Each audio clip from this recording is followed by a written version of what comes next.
Monsieur Baron, Monsieur le Président de la communauté de communes, cher Pierre, Mesdames et Messieurs les conseillers départementaux, alors on a Sandra, mais Cyril est excusé, je crois qu'il est bloqué sur l'autoroute. Monsieur le Président de l'Association des maires des Landes, cher Hervé, Mesdames et Messieurs mes collègues maires de la communauté de communes, Mesdames et Messieurs les élus, jeunes filles et jeunes hommes du conseil municipal, on a des représentants ici, Mesdames et Messieurs les représentants des corps constitués, Mesdames et Messieurs les présidentes et présidents d'associations, Mesdames et Messieurs les agents de la commune et du CCAS, Mesdames et Messieurs les chefs d'entreprise, chers amis soustonnaises et soustonnais, je suis vraiment ravie, avec l'ensemble des élus du conseil municipal de Souston, de vous accueillir de nouveau ici, ce soir, pour cette cérémonie de vœux. Merci à vous toutes et tous de vous être déplacés malgré ces intempéries.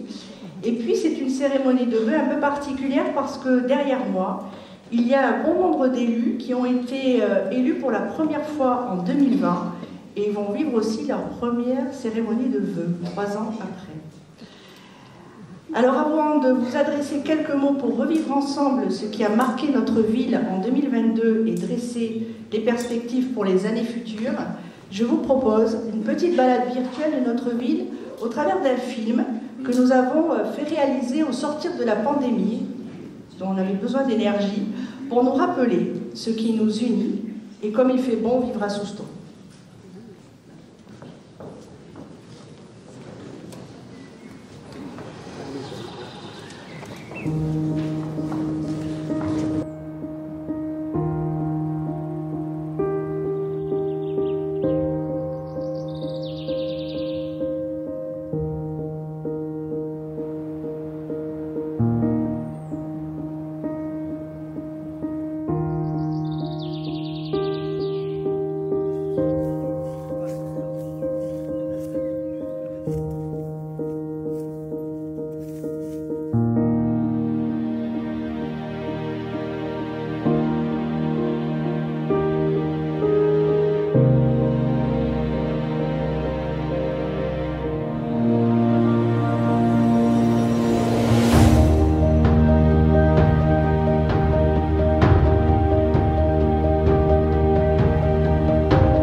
marée descend, on va avancer le Mirador.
Légèrement biais, donc je vais la mettre par là. Voilà, comme ça, maintenant, regarde, montez.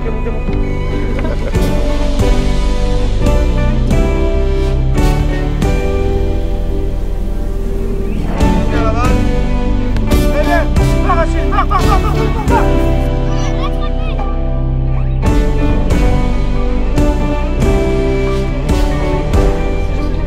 Bienveillance, gentillesse, je t'aime de tout mon cœur, on les mettra comme ça. Ça se passe pas. Il faut qu'ils chantent, il faut qu'ils chantent. Il faut qu'ils pleurent. Ils sont perdus. J'y vais. Je vous aime.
J'espère que votre ville est belle. Si j'ai voulu partager ce film avec vous ce soir, c'est aussi pour qu'on se rappelle que les jours difficiles que nous avons vécus, nous les avons surmontés ensemble parce que collectivement, nous avons su préserver nos fondamentaux, nos valeurs, nos essentiels. Et dans le mot essentiel, ce qui me vient en premier à l'esprit, c'est la solidarité que nous devons à ceux qui souffrent un peu plus que les autres lors des crises, qu'elles soient sanitaires, énergétiques, inflationnistes. Accompagner les plus fragiles a cette année encore été au cœur de l'action de notre centre communal d'action sociale. D'abord auprès des anciens, qu'ils vivent à domicile ou qu'ils soient dans notre maison de retraite. Plus de 100 repas confectionnés par le pôle culinaire de Max sont distribués chaque jour par nos agents. À la maison de retraite, ce sont 94 résidents qui sont accueillis et pris en charge par un personnel dont je voudrais souligner l'engagement. Parmi nos autres moyens d'action, je voudrais aussi ce soir mettre en avant le travail qui est accompli au sein de la Maison des Citoyens, l'ancien centre social. 300 personnes en 2022 y ont trouvé une écoute, un endroit où se retrouver pour partager chants, dessins, ateliers de bien-être, cours de langue ou aide aux devoirs. Ces ateliers sont animés par plus de 30 bénévoles qui donnent de leur temps et que je remercie très chaleureusement. C'est dans ce cadre qu'en 2022 est né le projet École Vélo, qui a permis à plus de 20 personnes de réapprendre à faire du vélo en toute sécurité. Et puis 2022 aura été à Souston une année exceptionnelle en termes de solidarité, d'abord envers le peuple ukrainien. Plus de 9 tonnes de matériel ont été récoltées par la protection civile de Souston, grâce à vous, et aussi, je dois le dire, à la pugnacité de Jacqueline Dosba, sa présidente. Je sais aussi que nous avons quelques familles, encore 5 soustonnaises, 5 je crois, qui accueillent encore aujourd'hui des familles ukrainiennes. Pour le Téléthon, Octobre Rose, November, plus de 13 500 € ont pu être reversés par Souston pour la recherche médicale grâce à votre engagement et vos dons. Merci. La santé, une de nos priorités.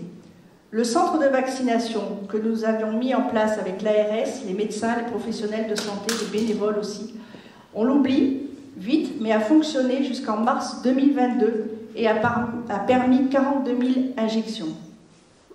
Ce centre a eu aussi la vertu, je pense, de nous montrer toute l'efficience d'un projet de santé communal. Et c'est avec vous, monsieur le sous-préfet, avec les professionnels de santé de Souston, les élus, que nous avons eu le plaisir de poser la première pierre de la future maison de santé de Souston le 9 décembre dernier.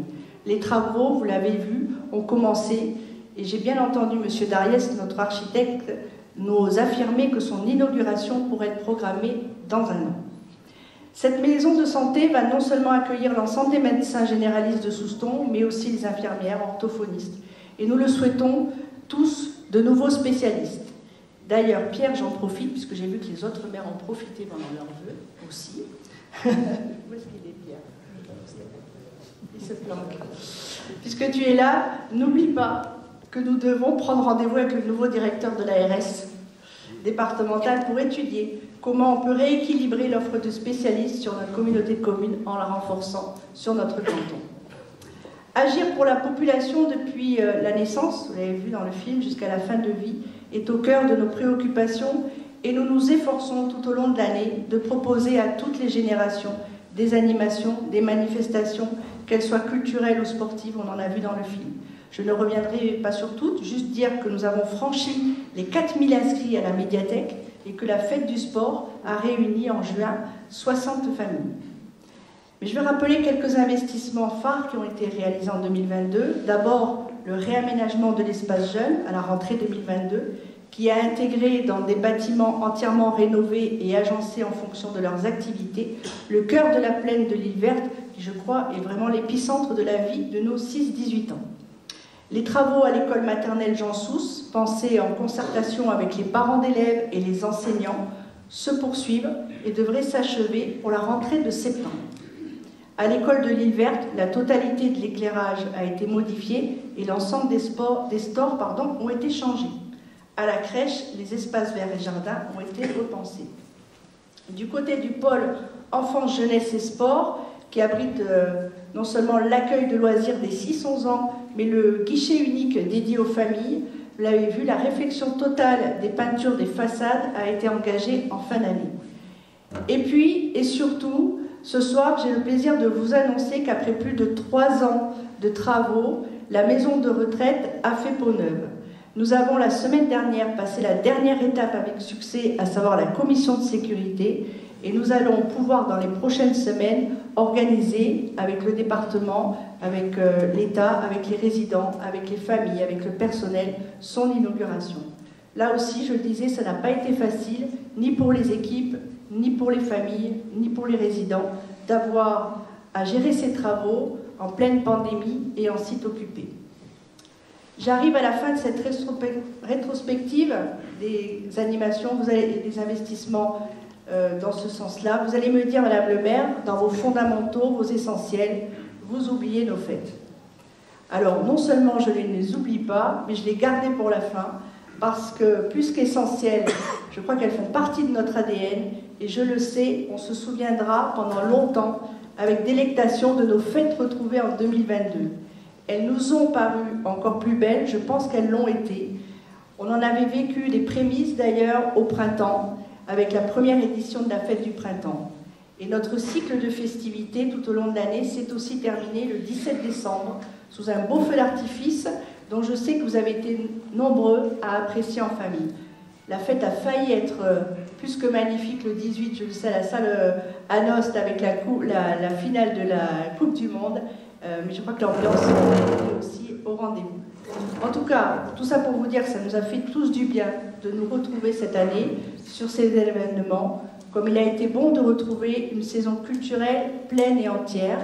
Et je voudrais m'arrêter juste un moment pour remercier le département de la très belle exposition que vous avez pu voir, peut-être apercevoir dans les coursives, de photos et de sculptures qui nous viennent directement du musée d'Espiau-Vléric de Mont-de-Marsan, et qui est une exposition qui s'inscrit dans la première édition d'un festival hiver d'Arte Flamenco que nous aurons le plaisir d'accueillir en fin de semaine prochaine et qui vient compléter notre offre de festival, le festival de jazz au mois de mars, le festival d'opéra, le festival de cornemuse au mois de juillet.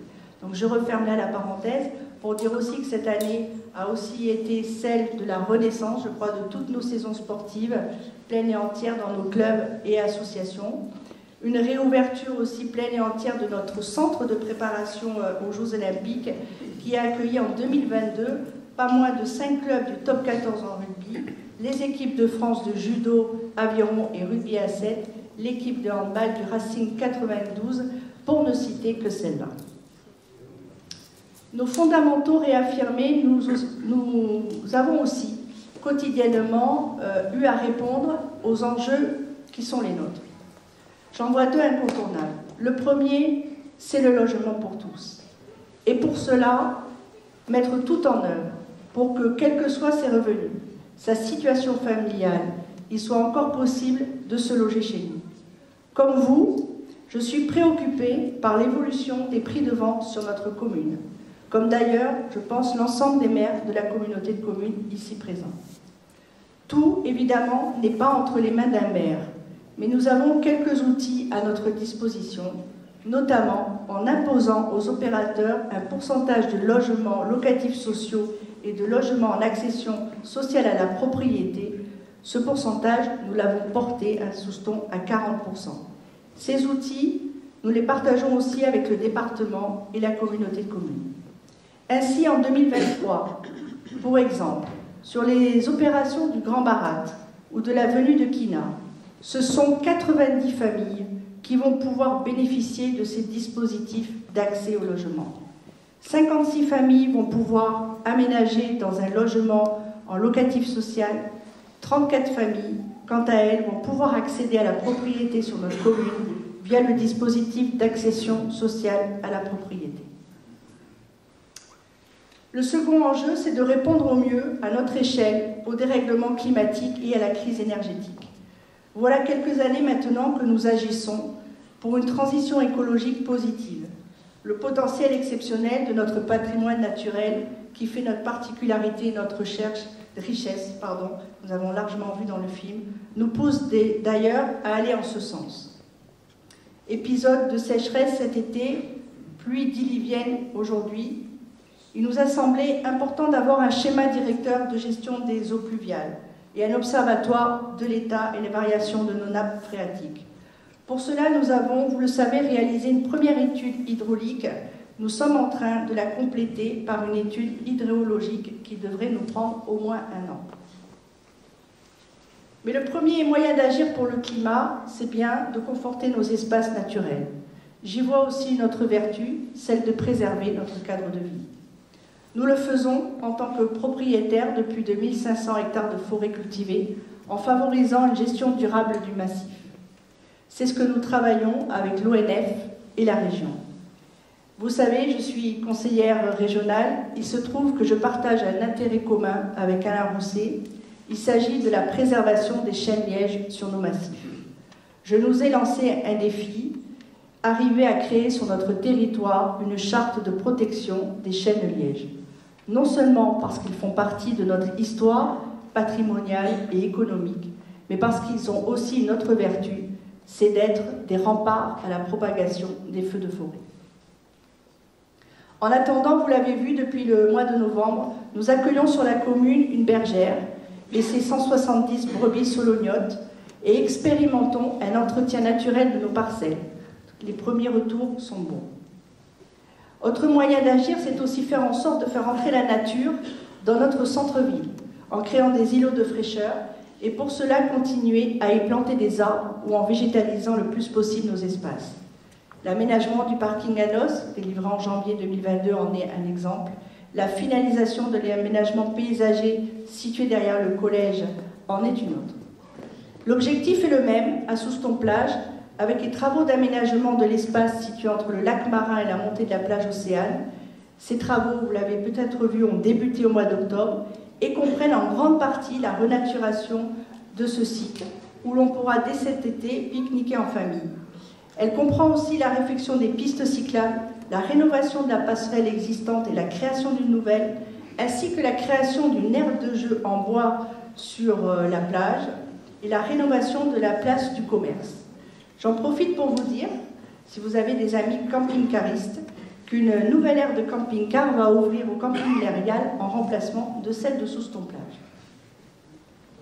On ne peut pas parler de transition sans travailler sur nos mobilités, et on y travaille énormément au niveau de la communauté de communes, sur un espace plus grand, en développant les pistes cyclables entre nos communes, en développant le réseau des Yégo, le transport à la demande très prochainement et le covoiturage.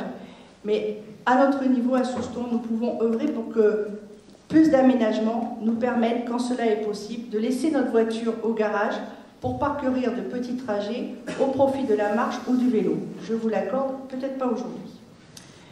Mais d'abord, je voudrais revenir sur l'étude de la liaison Est que nous menons avec le département.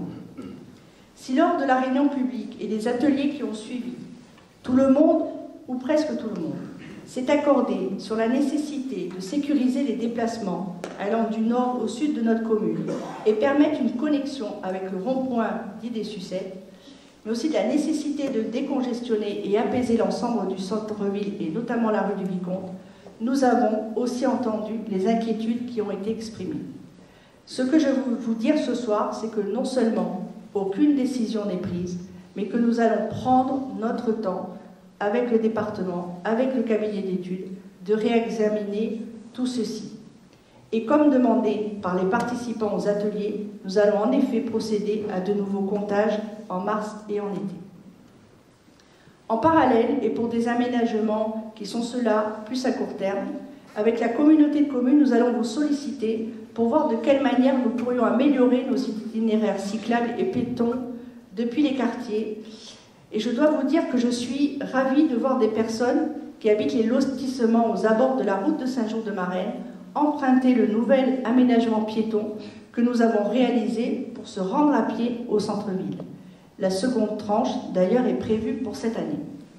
Comme je suis ravie que la communauté de communes, dans quelques semaines, installe des abris vélos sur le pôle multimodal de l'île verte, cela permettra aux nombreux lycéens qui viennent en vélo pour prendre le bus le matin de pouvoir y garer leur vélo et le récupérer le soir sans trouver leur selle trempée. La crise énergétique, elle est au cœur, je le sais, de vos préoccupations, elle est aussi la nôtre. Mais je pense que là aussi, collectivement, nous avons les moyens d'agir. D'abord, en faisant de la performance énergétique un incontournable à toutes nos rénovations de bâtiments communaux. C'est le cas de la rénovation de l'école maternelle, qui verra ses performances énergétiques augmenter de 40%. Ce sera le cas de la rénovation du bâtiment du pôle social, pour lequel nous avons choisi l'équipe d'architectes pour des travaux qui devraient débuter fin 2023. Ensuite, en vous proposant, vous, les présidentes et présidents d'associations, de signer avec nous une charte de sobriété dans l'utilisation notamment des chauffages dans les salles communales. Je suis convaincue que vous saurez nous accompagner dans cette gestion vertueuse.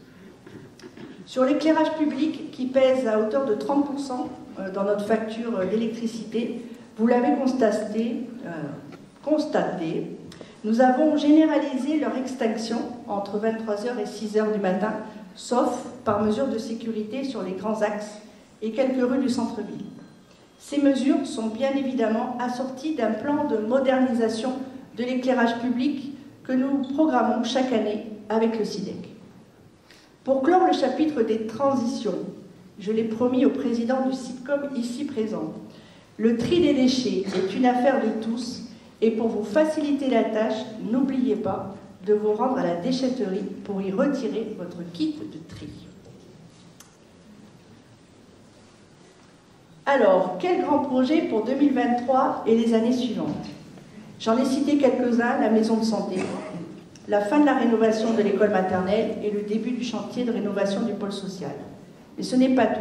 Deux grands axes de travail nous animent pour les années à venir. Les équipements sportifs d'une part et l'embellissement de notre ville en priorité. Sur les équipements sportifs, nous avons enfin, je crois, trouvé l'entreprise qui va être en capacité de rénover les lignes d'aviron.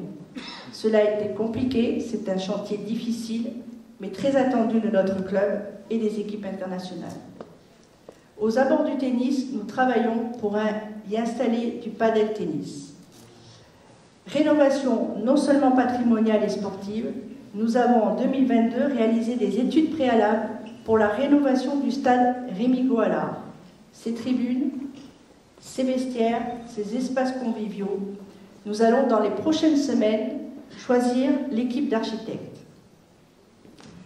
Je n'oublie pas non plus que nous avons aussi à continuer notre travail avec le Club des Écureuils pour voir de quelle manière nous pourrions créer un nouvel espace unique.